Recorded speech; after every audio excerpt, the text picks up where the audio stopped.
ছাত্রদের দল গঠনকে স্বাগত জানাবে বিএনপি, রাষ্ট্রীয় মদদ হলে মানবে না জনগণ, মন্তব্য তারেক রহমানের।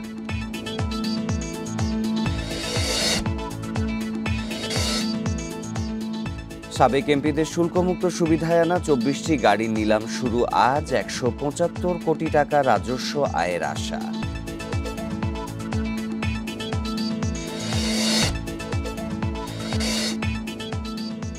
শুধু নামের মিলে এক যুগ ধরে মামলা বয়ে বেড়াচ্ছেন শরীয়তপুরের স্বপন খান, পুলিশের গাফিলতিতে ভোগান্তির অভিযোগ।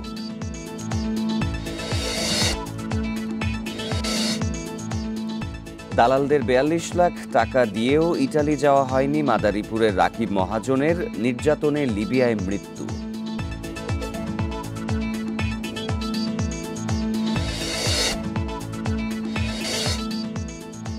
নাটোরে ৫ বছরে কৃষি জমি কমেছে ৫০,০০০ হেক্টর, কৃষিপণ্য উৎপাদনে পড়ছে বিরূপ প্রভাব।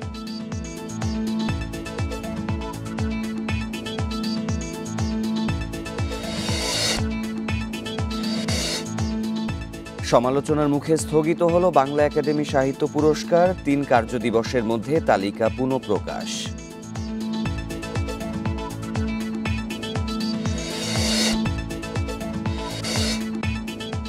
রিয়ালের হয়ে প্রথম হ্যাট্রিক এমবাপের, ভায়োদোলিদকে ৩-০ গোলে হারিয়েছে লস ব্লাঙ্কোস।